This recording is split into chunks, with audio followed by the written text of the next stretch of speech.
player mined a vein of diamonds in December of 2013, and it's been on my mind ever since.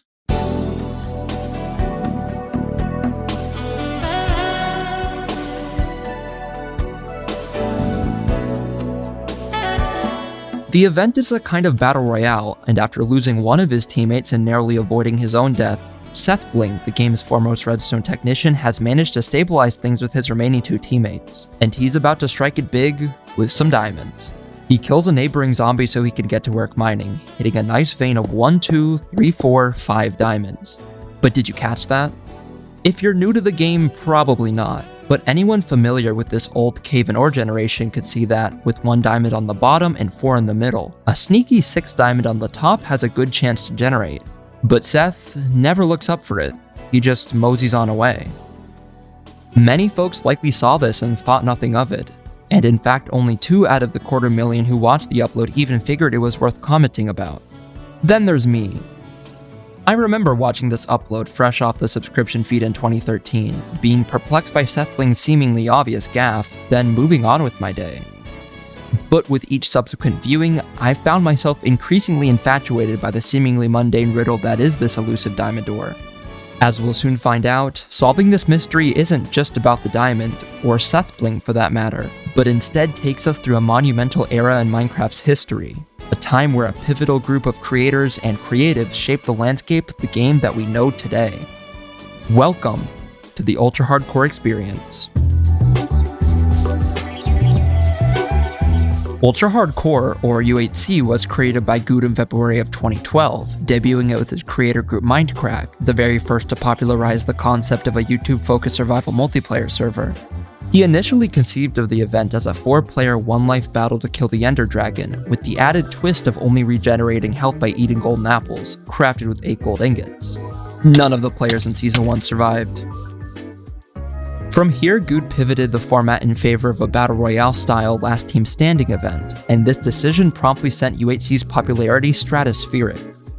The idea of pitting entertaining people up against each other in an artificially hostile world captured the interest of many, including prominent names in the space, as the event featured influential guests such as Ant Venom, Etho, Captain Sparkles, and Mojang's own Dinnerbone, who in his debut isn't upside down for some reason.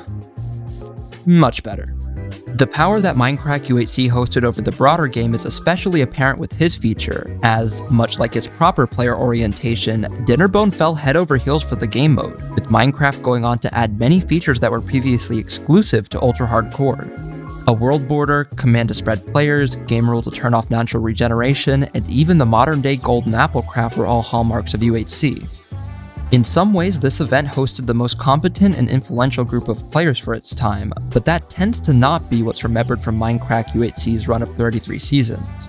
That's because when you give those same folks a few swords, plop them into voice chats, and turn the world around them into a one-life hellscape, they're bound to do some pretty stupid and memorable things. On the intentionally silly side, you get Vex, who rode a pig to his death for the achievement When Pigs Fly, and on the unintentional, pause feeding an enchanted golden apple to a horse. How do I open up inventory on horses? Never change, early Minecraft. It's definitely 75% nostalgia and 25% these moments holding up as really funny, but I continue to view this series as a seminal piece in Minecraft history. On top of the aforementioned features, the main charms it brought to the space, such as a proximity chat mumble plugin and appointment viewing, are still seen in modern-day events uploaded to YouTube. On the topic of something that's not seen though, that hypothetical diamond ore fits neatly into this spiel about why Mindcrack UHC was so unserious yet spectacular. The key to winning Ultra Hardcore is all about gear, weaponry, and healing, right? So naturally, diamonds go a long way. And with the 7 he obtained, 2 from a desert temple and 5 from that one vein, Seth Bling got his team enchanted and threw in a sharpness 3 diamond sword to boot. One of his remaining teammates, Old Man Willikers, has a diamond of his own though, and in a light bulb moment he crafts it into what he thinks is super useful. Can you guess what that item is? Pop this record in. We're ready to jam. It's a jukebox. You'd be right in thinking this was a dumb thing to craft in the combat mode that is UHC, and immediately after popping in a disc they got from the dungeon, Cat of course, Dinnerbone shows up, properly oriented this time, with the rest of his squad. And their echolocation skills are enhanced by, the music disc that is still playing. Alright, Wait, they're playing music. It's the green team, guys. They're playing music. Back up. Okay, they're playing music. They're too Oh, happy. they're serious about this. Okay. That poor jukebox was a liability, but once day broke and the two teams met on the hilltop stacked above the constricting dungeon cave, the music player and its soul tune of Cat became purveyors of battle music. Needless to say, Sethbling's crew, a 3-team facing 4 opponents mind you, were the last folks standing on top of those dueling hills, a victory in a battle that ultimately launched them into winning the entire event. That battle on the opposing hilltops, aptly titled by Sethbling as Twin Peaks for the episode 6 upload, is commonly cited as the most legendary battle the series ever saw. It's painfully slow and drawn out by today's standards, as from setup on the hills to conclusion, the fight chugs along at about a kill every 6 minutes. But for what it lacks in action, the skirmish seemed to develop its own comedy subplot as a way to clear the tension between each of the confrontations. One of the main instruments in that effort was, of course, the jukebox, which by the end of the episode had developed such a fanfare that folks were likening it to the team's honorary 4th player. Had there been that extra diamond in the mix, if it happens to exist and if Sethbling looked just a few pixels up to mine it, either Old Man Willikers would have stolen it to make 2 jukeboxes for the 2 cat discs, or, you know, they'd have made a diamond sword, and all this fanfare would have never happened. A jukebox versus a sword. In a way, that contrast encapsulates the whimsical and jest-heavy overtones of not only this UHC season, one of my favorites, but of all the best things about Minecraft events like this one.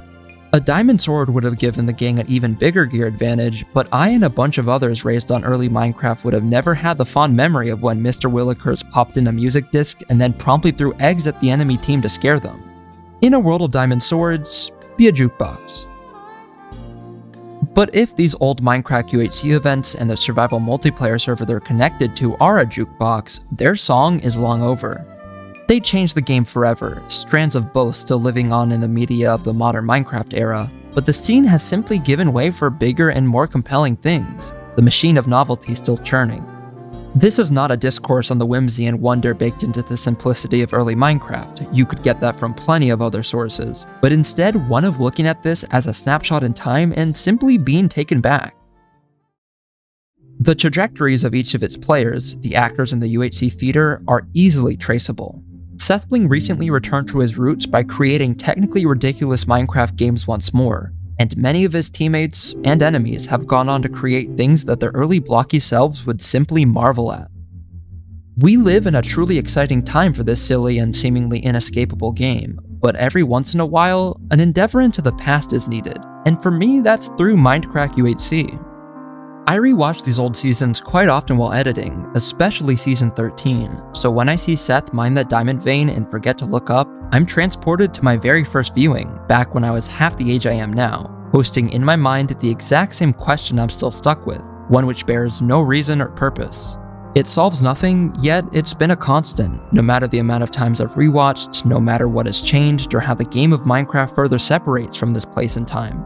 The only way to bridge that gap is by obtaining the answer my 11-year-old self wanted, the one he left me seeking for no particular reason at all. So, let's go do that. Let's find that cave, and the diamond waiting inside of it, if it exists. And in doing so, maybe we can reunite the past and the present for a brief moment. Let's finally solve the mystery. UHC Season 13 was played on a Minecraft world, obviously, so the only ways to uncover the secret are by figuring out the world's seed number or finding an old uploaded world file. Good's personal website, which used to host all of the UHC world downloads, had its domain expire some time ago, but thankfully a few future thinking folks held on to copies of every season map published. This includes Season 13, which spares us from some sort of pack.png-esque seed-finding endeavor.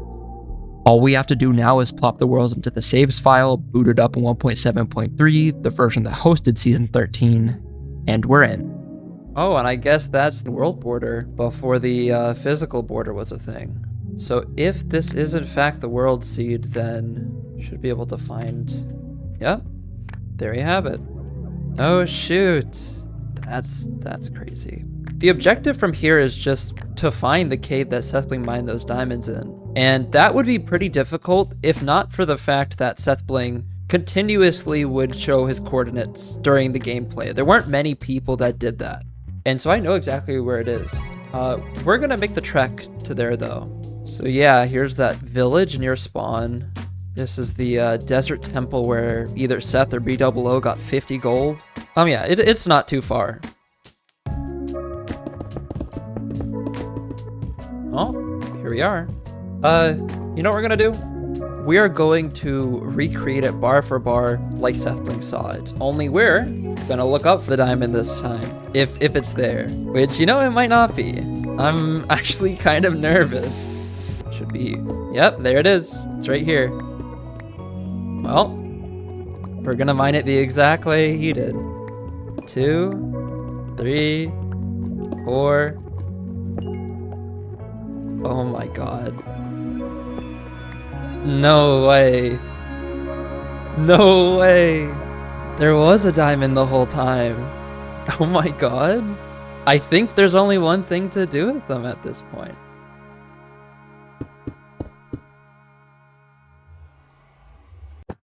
You know, on second thought, I don't think I'll do anything with this diamond. For now, I'll just stick a pin in it.